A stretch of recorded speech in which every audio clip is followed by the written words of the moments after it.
Everybody's got a to-do list. I have a to-do list, and item number 3 is make to-do list. Do you get it? Drop off the dry cleaning. Pick up some milk. Here's an idea. Let's save hundreds of dollars on car insurance. Now that I really do want to do. And the good thing is you don't have to drop off or pick up anything. All you have to do is go to geico.com, and in 15 minutes, you could be saving 15% or more on car insurance. I'm doing it. Extra money in my pocket. I want it. It just may be the most rewarding to do you do today. Now, Podcast One brings you Spike's Car Radio, a downloadable cars and coffee, hosted by writer, comedian, and automotive enthusiast, Spike Ferriston. Now, here's Spike. Jon Lovitz just walked into the studio here with a dog in a red box. Your dog is licking my legs right now. No, he's not. He's over here. Talk to you. You have to. You know how this works. You got to talk close to these microphones. He's across the table. What is your dog's name? You must be licking yourself. What is your dog's name? Jerry Bruckheimer III. So that's not a joke. That's really your dog's name? Yes. Does Bruckheimer know this? Yes. What is he? Why the third? He likes it. Well, Jerry Bruckheimer, the producer, is the first. He's a friend of mine. Right. And then I had a cat. Right. Who died, so he was the second.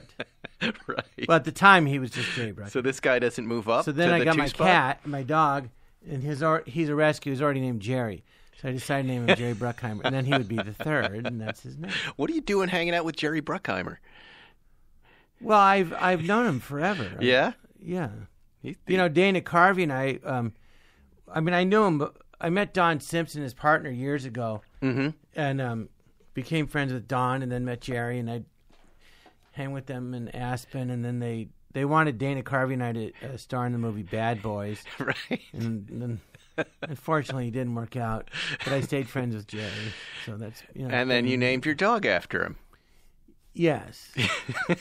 And he doesn't and then mind he finally that. No, he's flattered. And then he finally met my dog. I go, what do you think? And he goes, he needs water. He was very protective of him. Come here, Jerry Bruckheimer. He's a very cute dog. But he's the cutest dog ever. He's like a person. I would have brought my dog Gopher, who's also a rescue, who's about this size. And he likes these little puggies. What kind? Well, why did you name him Gopher? Did he come up from under the ground? No, that was his name on the site. It just said, we've named this dog Gopher. And well, I thought he was a rescue dog. Right. Oh. Very flattered. You just got a call and you ignored it. Well, it's my wife. So that I ignore those regardless. Anyway. Yes. It's so much for flattery. So he was already named Jerry. Okay. Well, good. Well, thank you for coming in. I've been wanting to You're have welcome. you on. Goodbye. No, don't leave just yet. I know you have stuff you want to talk about. I mean, I know you have this show and you had a talk show, but to me, you're just a page. Intern. An intern who handed out the keys, right? Yes. If you didn't know, I was on the same season as Jon Lovitz, except he was a cast member and I was an intern and then the receptionist. I remember you as the receptionist, actually. Right. Yes. I did a decent job, don't you think? Yes. And you look the same. That's just what's weird. You haven't aged a day. I have. No. I have. I'll take my shirt off and show you. It's no, awful. Thank you. I was at the movies last night. Now look, there's your phone. No, that's your ring. That's your ringtone, right? Is there someone? Well, where do you live that you're worried about? I can't tell you that. You live in the city here? I live in Los Angeles. And what does your ring camera look at? What are you worried about? Is that your? Is that your? My house. Is it your doorbell? I can't tell you that. It's a security system. I'm not giving it away. Well, this is what happens. It rings in a podcast, and then you ignore it. Doesn't know I'm in the podcast. It's electronic. What's happening at your house right now? This will be good. We're doing work. Oh, well, all right. Well, then you turn the thing off. The pool guy when he comes, I have to turn the thing off because it'll just ring 100 times. Turn the sound down. Yeah. Anyway, I ran into. I was at the movies last night, and who's sitting in front of me in the empty theater but Kevin Nealon. And I said, hey, what a funny coincidence. I'm having Lovitz come in tomorrow. And he said, I'm sorry. Yeah, I know. Oh, did you lose bet? Very old, very stale joke. I have to get into the Jon Lovitz origin story. I know you have stuff to promote here, but still, There's No, there are that's big fine. there are big holes in my knowledge of you as a performer and as a comedian. You're married, right? I am. Well, let's not try to fill those holes. All right. You grew up here in Southern California, right? Yes, in Encino and Tarzana. Encino. So you're a product of L.A. My I didn't dad know was that. a doctor, and yes, Yeah. What kind of doctor was he? he's an internist. He built Tarzana Hospital. If you go in there, you'll see his picture. Really? And you didn't want to be a doctor? No. Why? You ever been to a doctor's office? Yeah. No. I grew It's up so in a medical boring. family. Oh, it's just too boring. Oh, there's no noise. No, it's just sterile. And also, I honestly, I mean, you have to be really smart to be a doctor. I couldn't do that work. You're very smart. You have My to be whole really family was doctors. My dad was a doctor. His brother, my uncle, was a doctor.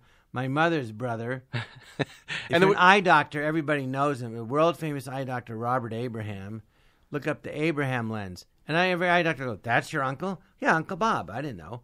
And then his, my grandfather was, my mom's dad was a lawyer, and his brother was an eye doctor. Okay. Sam Abraham, and they're all doctors. My first cousin, Bob Lovitz, was an actor at Juilliard and didn't want to do it, and he became an anesthesiologist.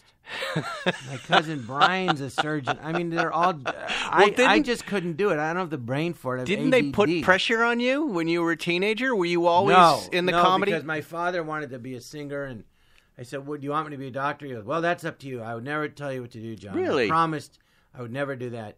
You do what you want to do." That's really sweet. Now, you don't normally hear that.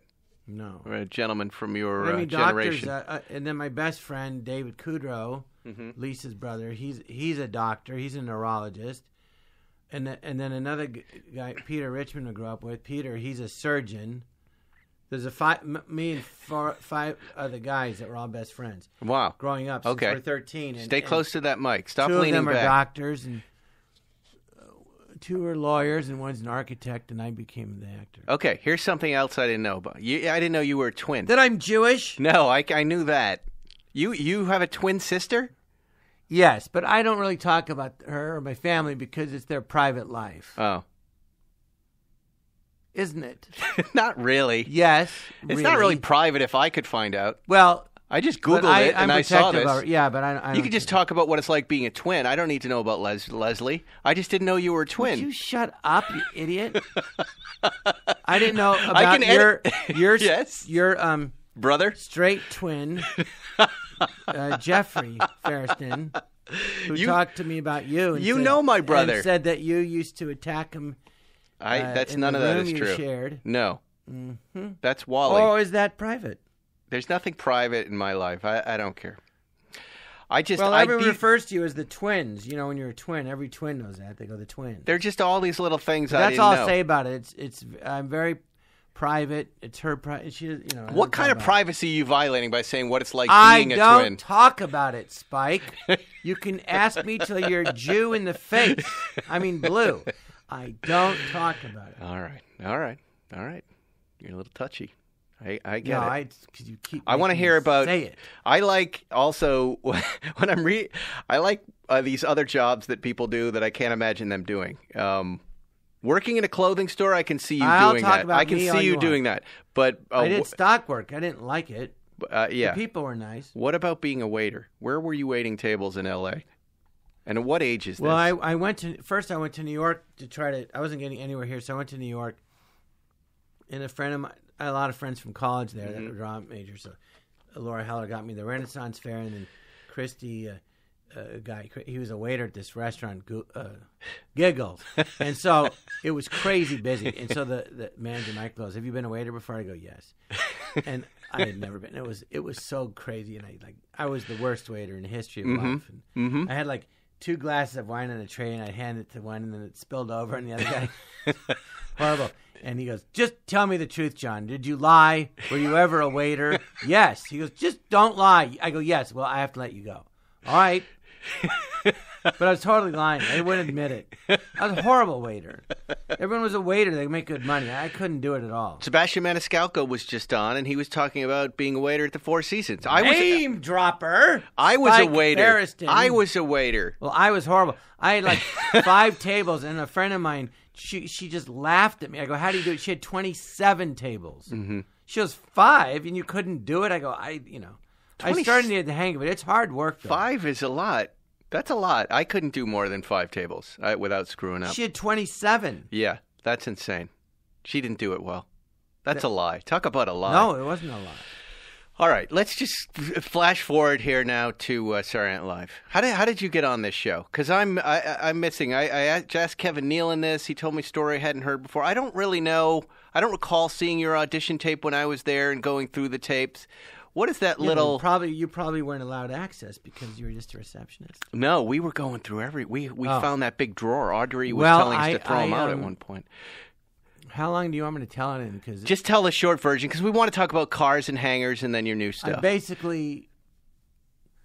was in the Groundlings, and Lorraine Newman saw me in a show there that Phil Hartman was starring in, and then she recommended me to Lorne, and then I got an agent because the Groundlings got on the Tonight Show, which you can see on YouTube, right? And that got me an agent, Mike Eidstadt, and I got auditions like a month later. I said 3 weeks later, I said, get me extra work on soaps.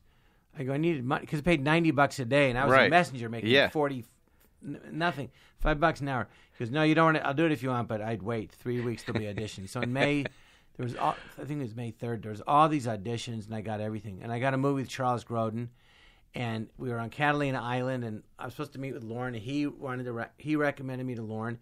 But what happened was I got in the Tonight Show. Jim McCauley was the producer of the Tonight Show. He found all those comedians. Gary Shandling, Jerry Seinfeld, Bill Maher, Roseanne, everybody, Jim Carrey, he gave all of them their breaks. Me and the Groundlings, he picked 3 sketches. I was in 2 of them. And then he recommended me to Fred Weissman, who was in charge of casting Saturday Night Live. And Lorne was all over the papers. Lorne Michaels is coming back. It was 1985. Yes. And Fred was a dentist. And he goes, John, I don't know anybody. So I asked Jim McCauley, who's good? And he said, you were the best sketch comic in L.A. And I go, me? What about Phil Hartman? What about, Tim Stack? And that they were in the Groundlings, and I looked up to those guys, But anyway, and then I met Al Franken and Tom Davis. They were producing the show that year, and then I met Lorne. And then they brought us to New York. We had auditioned in front of 35 people, and they go, there's 5 spots. And there's 10, it was like the Miss America, 10 men and 10 women in the finals. Where? Okay, wait. And where's the audition taking place? At 8H? The final audition was in the theater, Minskoff Studio Rehearsal Theater. Where's that? Minskoff Theater. They had rehearsals in New York. It was this huge room. Right. And then I saw Randy Quaid looking at me, and then they go, oh, and then it turned out there was one spot. 4 guys were already cast, and it was always like mystery, that show. Everything was like, you never got the straight answer. And they'd already cast, turned out Randy Quaid, Robert Downey Jr., Terry Sweeney, and Anthony Michael Hall. And what did you put together for that audition? I had 4 characters. I did. And then Lauren said, do you have anything else? And oof. What were the 4 characters? Do you remember? Anything that made it onto the show? Well, yeah. It was my liar character and Master Thespian and Eddie Spamoso. And Biff Lorenzo. Yeah, and they all 4 made it. Wow, that's great. And then I did. The next day they put us on tape, and well, Lorne Michaels says. Well, hold on, wait. Lorne Michaels says, "Do you have anything else right in that moment when you're standing on the stage?" Well, yeah, and they said they won't laugh at you, but they were laughing. So not all of them, but they were laughing. I go, "This is good." And he goes, "Do you have anything else?" Anyway, we had like 8 minutes for the audition. I'd done like 4, so I go, "Well." I thought, what am I going to do? And I thought, he's asking for more. So I just started working on a stand-up routine. Mm-hmm. And you have to know, right before me, Damon Wayans was there. He goes, if I get the show, I get it. If I don't, I don't. He goes in, comes out, he's sweating, his eyes are glazed over, and I go, what happened? He just looked like he was devastated, and just like in shock and sweating, and his eyes are glazed over. Right before he goes, I don't care. So then he says, do you have anything else? So I started doing this stand-up thing, and Fred Weissman said, don't do stand-up because you'll be competing against other professionals, like Dennis Miller. But anyway, I did it. They weren't laughing. And so, for some reason in my head, I go, keep going. Really? And I just got worse and worse. Then I come out of the room, I'm sweating. My eyes are glazed over. Because you feel like, I go, oh, I got it. You figure like you just blew the biggest chance. Right. Is that what you felt? Did you feel? Yeah, and Pam Madison, who passed away, great comedian, I knew her from LA. She said, John, I'm going to St. Patrick's Cathedral to light a candle so that I hope I get the show. Do you want to come with me? I thought, well, I'm Jewish. Yes, I'll go with you. So I go, I don't care. I'll do anything to get the show. And I lit a candle in St. Patrick's Cathedral. I'm like, Jesus, if you get me this show, I'll believe in you. And then I got it, and then I said, psych. Do you know what? I did the same thing before I got hired on Letterman. I went to a church on the Upper West Side, and I made that phony promise. What did you do on Letterman?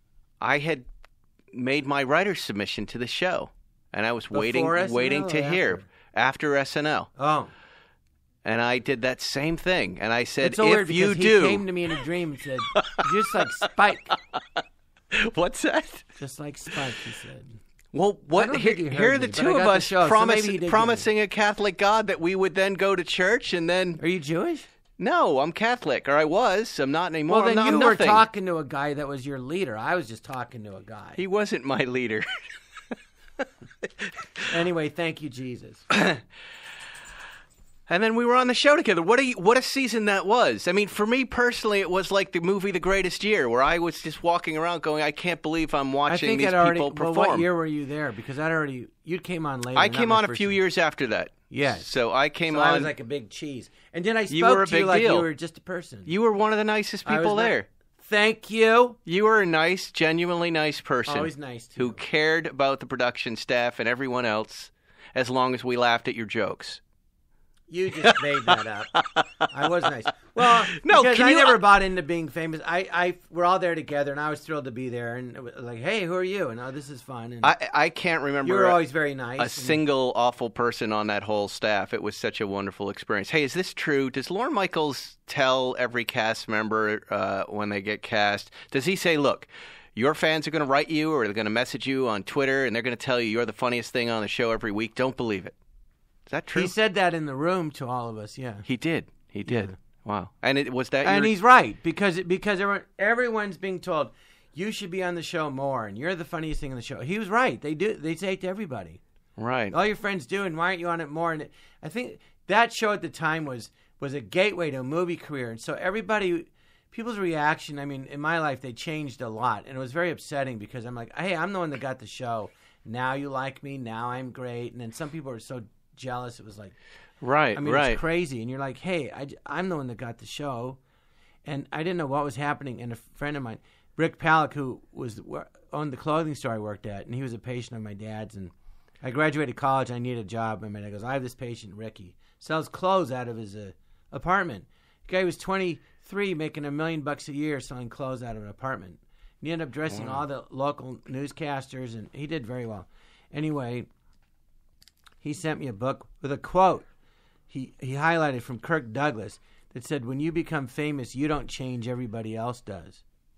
Oh, that's great. But I remember Steve Martin. And what does he mean by that? That the people start reacting differently around you? You're the same person, and everyone else gets like weirded out or angry or kisses your butt or, oh, I love you now. And, do you find that you have to be a much nicer person than you all the time? You know, when you meet someone like Matt Damon, they're just super nice everywhere they go. No, but that's how he always was. I mean, what happens is, I think it amplifies who you really are. Right. Like, I'm basically shy. So some people go, he didn't say anything because I'm shy and you get more shy when a stranger. I mean, if you're a jerk and you become famous, a lot of those people, they become more of a jerk. Right. Or if they're cocky and arrogant, they become more cocky and arrogant. I got to read But most people are nice, you know. I'm going to read an ad right now, all right? Do you mind? Yes. Feed your dog. Read it anyway. Groom him. Take care of him. Check your messages. Did you know the most cost-effective way to customize your car is starting behind the wheels? So why not check out Caliper Covers? They are fully licensed with most auto manufacturers, plus a 3-year warranty, and are made here in the U.S. Let me tell you, if you want a new cover for your car, you need to check out Caliper at calipercovers.com. With MGP Caliper Covers, you can design your own style to enhance your car. They have so many logos to choose from, or you can choose your own with any auto color. If you wanted, you could upload the logo for Spike's Car Radio and make that your Caliper cover. I fully endorse that. You could be one of those true fans repping the SCR logo everywhere you go, so why aren't you doing that. Be one of my number one fans. At calipercovers.com, pick your make, model, year, and submodel of your vehicle. Select customize to start the process. All customized orders usually ship within 10 days, so don't wait. Go to calipercovers.com. Use Spike10. That's a little code you pop in there to get a little cash off. That's calipercovers.com. Enter Spike10. Spike10. Spike10. You know, are you still down at Santa Monica Airport? Yeah. You got a hangar down there? Maybe. You moved, you know what I remember about your hangar? I always like to talk about your hangar when I talk. Hi. You're taking pictures for Facebook? I'll see that later. Andy Breckman was. Oh, Andy Breckman. Right. Well, you have a project with Andy Breckman that we're going to talk about in a minute. Let's talk about your cars. The little Diablo Did you get into them Kickstarter. because of you wanted to be like Jerry Seinfeld and get Porsches? Jerry was one of my enablers, as was David Letterman, but I always liked cars. It just my focus shifted after I met those guys. Why do you like cars so much? I go, because I love driving. Right. And I grew up in the valley, you had to drive everywhere, and I just love driving. And so I don't have to explain this to you. You get it. If you get a car that's like fun to drive, right? Every time you get in your car, it's fun. Yes, John. Right? Yes.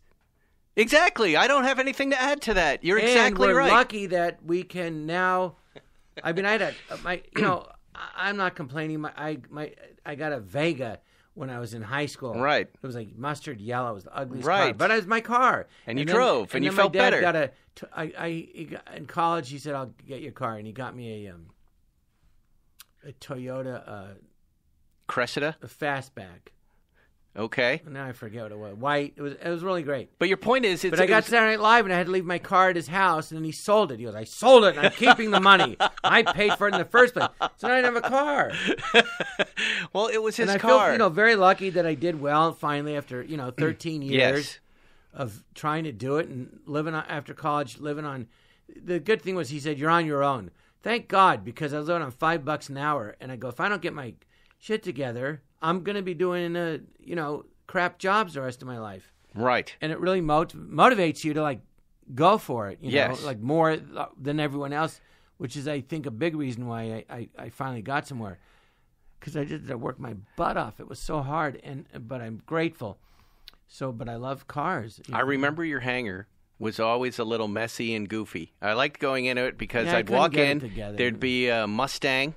Right, I remember you had some sort of really rare, nice Shelby Mustang, right? And the original Mustang. Okay. 64 and a half. Then I remember there was a Can-Am. Is this show about cars? There was a Can-Am motorcycle with 3 wheels, or a couple of those that you said, I did a stand-up gig, and they were just giving me motorcycles. And then they gave me I said I'd take a big one, a Yamaha. Job for Yamaha, so they gave me a huge motorcycle and a jet ski. And I never used either one. And I gave my motorcycle. Finally, I said, a friend of mine, you want it? Right. And he crashed. I go, just don't crash. He crashed. He almost died. It was awful. What is the Sandler movie where Sandler opens up the garage? It's a Judd Apatow movie. He says, I get all this stuff from stand-up. And it was like your hangar. In that moment, I thought of you. Well, Adam always wanted to be me, you see. Then I left the show, and they hired him and Farley to replace me. Right. That's how huge I was. But again, with the cars, your hangar was always such a funny hangar. And then it also had... because I couldn't get it together. It had fake grass inside of it, too, right? Practice putting like a lawn. Right. That's right. These were airplane hangars, though. Yeah, well, now Vic has it that owns Houston's. And Vic, I haven't seen it, but I'm sure it's spectacular. It's full of cars, and it's very organized, but it's also got that creepy fake woman with the golf cap in it that he puts in there, so every time you open the door, you think there's a woman sitting there. I was upset I had to give it up. No. But I was always charmed by it, and it always made me laugh. And I always thought it looked exactly how a comedian's hangar should look. Not like Seinfeld or Leno. Like, this is a funny hangar. I wanted mine to look like that because it was Jerry's old hangar, and it became available, and it was like a cool idea. Right. And the problem with it was that those guys make a lot more money than I did, so they could afford it a lot easier. Well, it was always an affordable place to be. I was like, well, these what comedians do. They get cars. I met Eddie Murphy and Jay Leno, and they had all these cars. Right. I go, this is what you do. And then Jay said, yeah, but John, I have all these cars. And Jay makes fun of me. And he goes, what do you have all these cars for? I go, well, you have a lot of cars. He goes, yeah, but John, I have old cars that go up in value. You buy new cars that go down. I went, Oh, you're supposed to buy old ones that go up. That's how it works. Yeah, now he tells me. Well, what do you have now? What do you like? I forgot there was a dog in here, and it just made a noise. Well, I have a Porsche. He's not puking over here. You do? You have a Porsche? What do you have? Puking. It's the Turbo S convertible. Oh, I do? just leased it, but it's amazing. Wow. That's great. Yeah. We were just talking about those yesterday. That's the perfect car, perfect everything car, right? Yeah, it's a convertible. It's faster than all the other ones. Yeah. It's got like a Batmobile. It's got a button, and you push it, and it gives you full power for 20 seconds. Yeah. And it's faster. It's 0 to 60 in 2.6. Yeah. Those are good speeds. Smoke your cars. I don't know about that. about It's not a competition, that. but I just won. What? What? Oh, I thought you said, did I want to talk about my doll? No, I do want to get to that. We have time. Just relax. How much time do we have? We have plenty of time. We'll do 45 minutes. We're almost done. We've already done 30 minutes here. But I just have more questions for you. All right. That you're not answering. First of all, you don't have the Can-Am motorcycles anymore. I have a different one. You drive a Porsche Turbo S cab. Do you still have the old Mustang? Do you drive that? Anything old? I haven't driven it. No. And what is that I think exactly? it's worth like $400 million. What is it? What year is that car? Well, here's the thing, Spike. Okay. If you know anything about Mustangs, they go the '65 Mustang. They go was the first year it came out, but not really. Mm-hmm. The first year it really came out. It's called 64 and a half. Did you know that? Like the 911s, the Porsches, same years we're talking about here. What, 64 and a half? Yeah. Are you lying? Nope, kind of. Yep. But they're close. But you're lying. No. And I was known as the liar, and yet you're misinforming your So audience. which one do you have? You have a 64 and a half. Wow. And what color is that car? It's blue with white interior. It was already redone. I bought it from a friend, and it was convertible. And can we go driving in it? Will you come driving with us and hang out? Who's us? We go for a little drive on the weekends. It's just an hour, and we have coffee in Malibu, and we talk about comedy. We talk about cars. It's not on your unlike podcast this podcast. or in just no real podcast. life? This is just real life hanging out. Well, I don't know. I don't really know you that well. Perhaps. First time in 30 years you've ever asked me to do anything. Yeah. And yet I was so nice to you. You were great. Interesting, Spike. You took Remember me your hair? It was spiked. I know. Remember, you took me for a ride in an old Bentley once. I was down at the hangar in front of my hangar, and you pulled up in some old convertible. Was that an old Bentley or a new Bentley? And said, "Let's go for a ride around." Yeah. I still have it. You still have that car. I like that you're trying. I have everything I ever You're owned. trying to conceal your car collection here from the listeners of Well, Spike's I don't know. Car I don't like to Radio.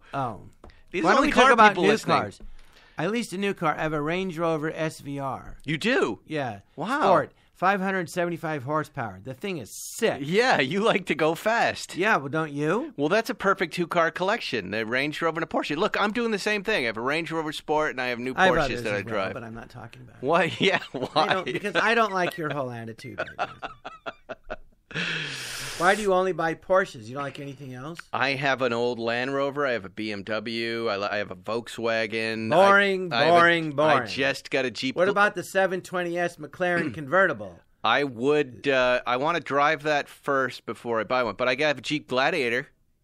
What about a Jeep Gladiator? You know the movie Gladiator? Did Yes. you know they made a porn version of that movie? They did. You know what the title was? What? Gladiator. Sunroof Delete wants to know who chose the red cabriolet for the Critic TV show. The cartoonist. He's the guy that colored it. My Lord. What is Jon Lovitz's favorite car and perfect moment to drive it? I had a black Ferrari, and then if you have a hot blonde girlfriend in your Ferrari, that's the best. Wow, that seems driving along Pacific Coast Highway. That seems like a cliche. So what? It's the best. People want to know. That's why it's a cliche. About your. Do you feel? Austin wants to know. Do you feel underutilized in Big, the movie? Well, not that you could do anything about that now. No, I'll tell you the story of Big. So Okay. Penny Marshall, God bless her soul, was so great to me. Mm-hmm. She befriended me on SNL. She let me live at her house for 2 summers, where I lived with Joe Pesci. Isn't that funny? Really? Yeah. And how did he that was happen? living there too. Did they just put you guys together She had bunking? a huge house and a lot of bedrooms, and you could stay. Where are you going to stay this summer, John? After SNL, I go, I don't know. Well, you could stay at my house. And I'd been in Jumping Jack Flash. She put me in that, and she was, there's no part. She was, just make it up. I just need people to improvise and stuff. So then she's doing Big, and I go, well, there's no part. And she goes, yeah, but you could do the same thing as you did in Flash and make up stuff. And I go, okay. So I get to the set, and she goes, no, and I started making up stuff. She goes, no, you can't do that. I go, what? She goes, you can't make up any lines. I go, what are you talking about? You said, she goes, yeah, but the writers don't want you to do that. So, and the writers were Gary Ross, who's, wrote a lot of movies. Mm-hmm. But that was his first. And Ann Spielberg wrote it, who was Steven Spielberg's sister. And they were all very nice. But she goes, you can't make up lines. They don't want you to do that. I go, well, why am I here? There's the part's like nothing. So then I have to see with Tom Hanks. She goes, no, don't do that. What? Don't try to be funny. I go, she just wanted straight nothing and no ad-lib, nothing. So I was really pissed. So I go, I'll be funny subtly. Later on, she goes, that's what I wanted you to do. I go, yeah, right. Anyway, I'm shooting for a week. And the 5th day, I said, Penny, I go, I think I have the flu. I really feel sick, right? Mm-hmm. And sure enough, 11:30, I go in the restroom and heave. And I was sick as a dog. I said, I can't work. I go, I got to go home. I'm going to throw up on John Hurd. The other actors, I go, I walk down the hall. I go, I'm sick as a dog. And I was sick as a dog, right? So I got the flu really bad. And a week later, I said, I feel better now. Well, maybe I should call her and say, hey, I'm feeling better if you want me to be more than moving on. And I thought, forget it. This part's nothing. I mean, so of course, the movie comes out. And it's huge. It's I'm like, big. Crap, I should have called her back. But she showed me 45 minutes of it at her house. Mm-hmm. And at the time, that movie, there was 3 other movies with the same theme that were already out, Vice Versa and 18 Again and something else, where people were like young and became old or old and became young. So she thought, I don't think it's going to do well. She goes, those other movies, they're all the same theme. I said, yeah, but I watched the movie. I go, no, I think it's going to do really well. Why? I go, because this movie... The premise was like, what if a 13-year-old kid made a wish and woke up and he's like 30, an adult? But outside of that, the way they wrote the script, it dealt with it very like, what would really happen, And so because of that, I thought, and Tom was great and everyone did a great job. But because of that, that's the way the movie was. It worked because you'd go like, yeah, that's what happened. You'd wake up, you'd be scared. And then your mom would scream, and I got to get out of here, and you'd stay somewhere downstairs. You'd be crying, and then you'd say to your friend, "It's me," and he goes, "No, it isn't." You'd be scared. Mm-hmm. And that movie Shazam that just came out, it's the same. Now that's what they used the movie Big. I mean, they even reference it. You're exactly right. It's very That's what Neil and I were seeing last night. Well, they even reference it. They reference the movie Big. They do. But you're right. Because I didn't even put that together. I was like, boy, where have I seen this before? Except he becomes a superhero. Yeah. Right. They have the same scene where he goes, it's me. He convinces his young, friend, his brother. You're exactly right. Oh, of course. Just Mike. You finally figured that out. I finally figured it out. Hey, before I go to read the second ad here, I know, you've got that. I want to get to you. What's all this singing? Hey, Will, can you just ask them to quiet down out there? It's getting a little noisy in here. What's all? I didn't know you were a singer either. What? Oh yes. Are you a classically? Your dad wanted you to be an opera singer. No, he wanted to be. He wanted to be. So he was always playing music. So we all grew up singing. And when I was 8, they go, "You have to learn an instrument.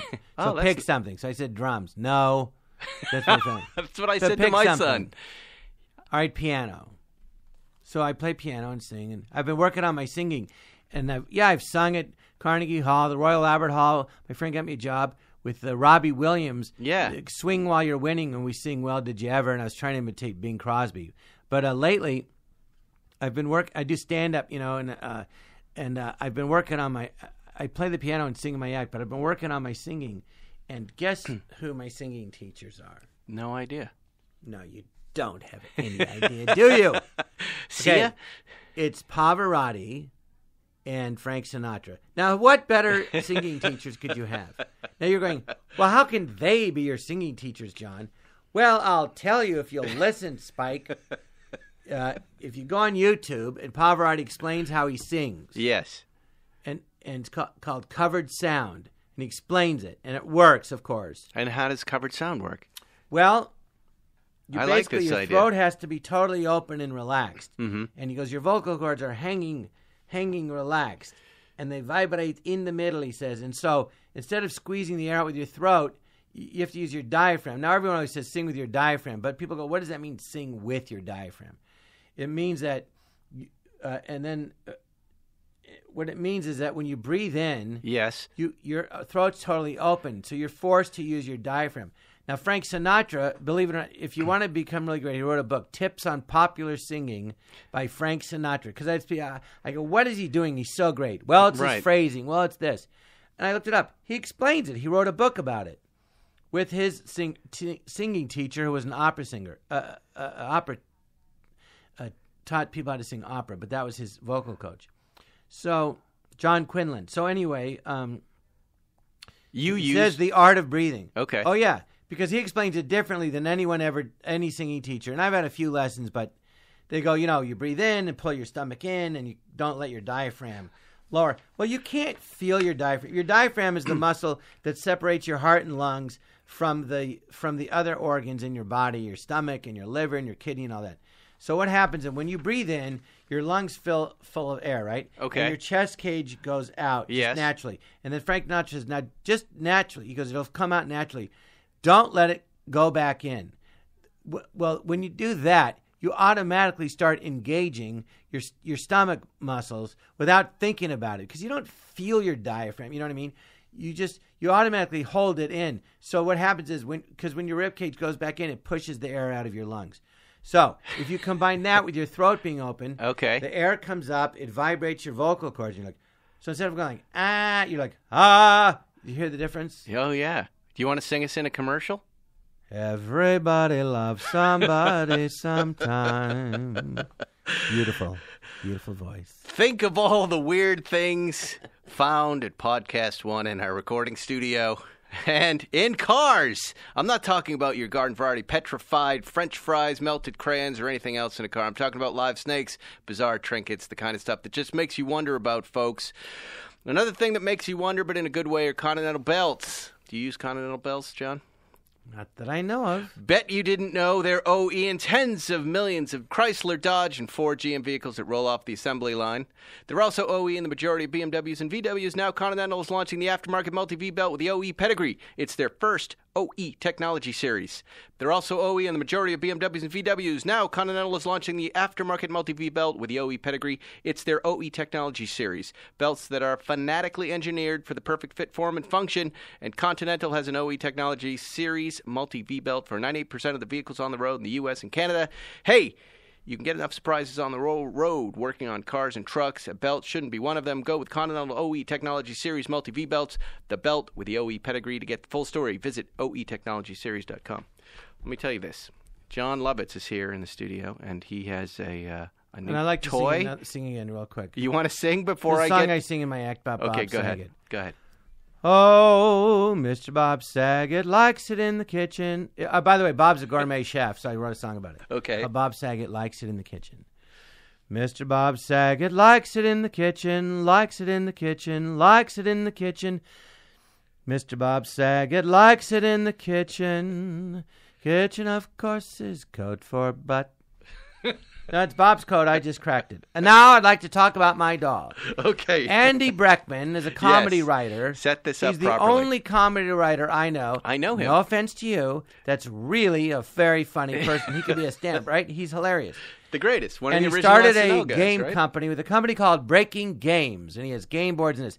So he came up with this idea for a doll, and it's a game, and I'll show it to you now, Spike, and it's called Little Diablo. He's opening a red box right now.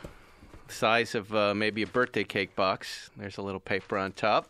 There's a doll. So this is a real toy that looks like you. It looks like me. And it's a devil. That's not my devil character from Saturday Night Live. It's not. No, it's But you not. did do a devil character on Saturday Night Live. Well, I played the devil, but they had Rob Are you Schneider worried do about it, getting so there sued? goes Is that the why you're saying it's not? exclusivity. Huh? Are you worried about getting sued by NBC Universal for co-opting their devil character? Well, I didn't. It's Andy's idea. So if you want to sue somebody, sue Andy. Also, Rob Schneider played it, and lots of people played the devil.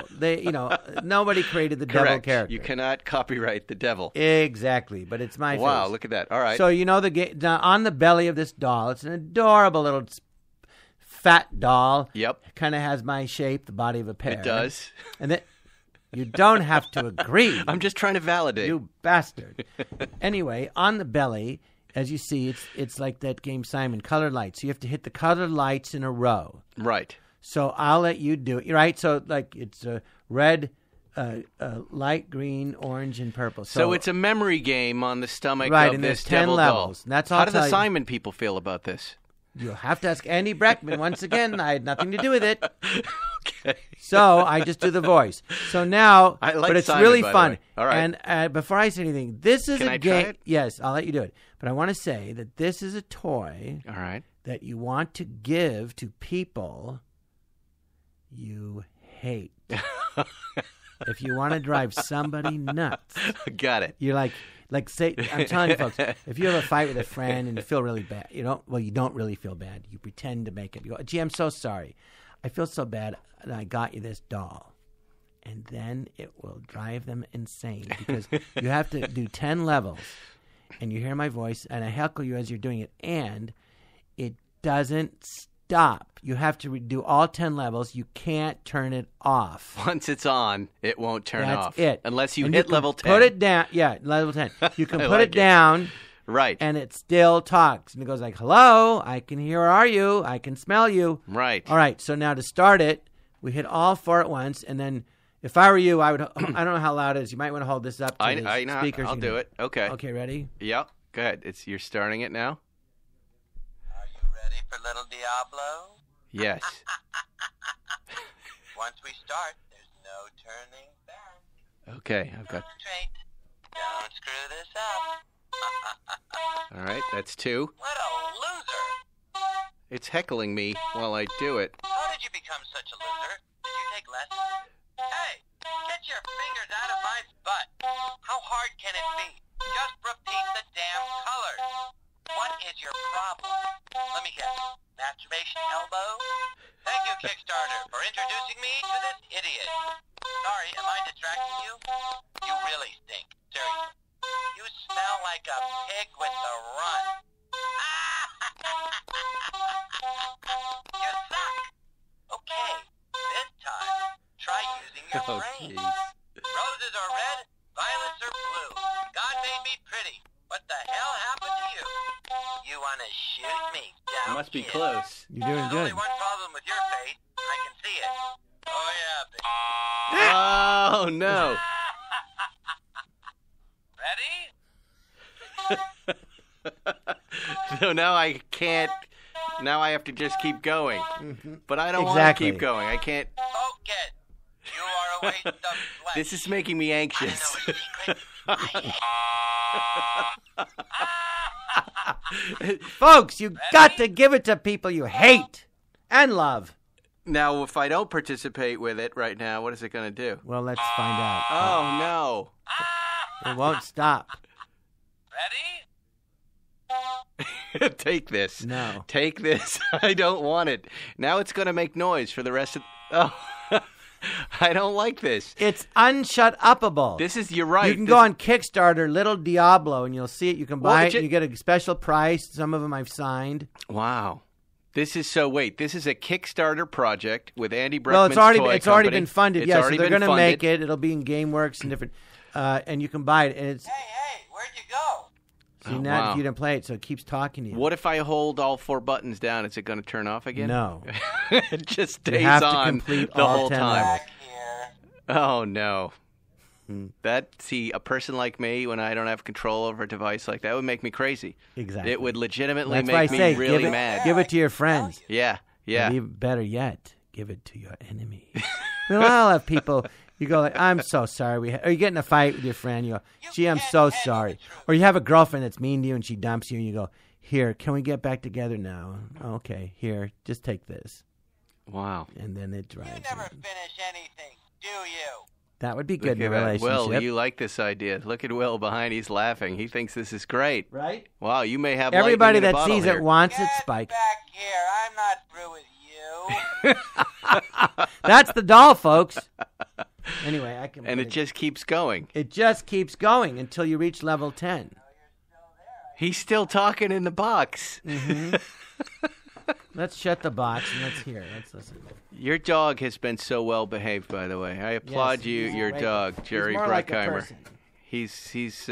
He talks. He says. he's a great he dog. said no. He's argued Where with is he? me. Look at him just sitting under the table there.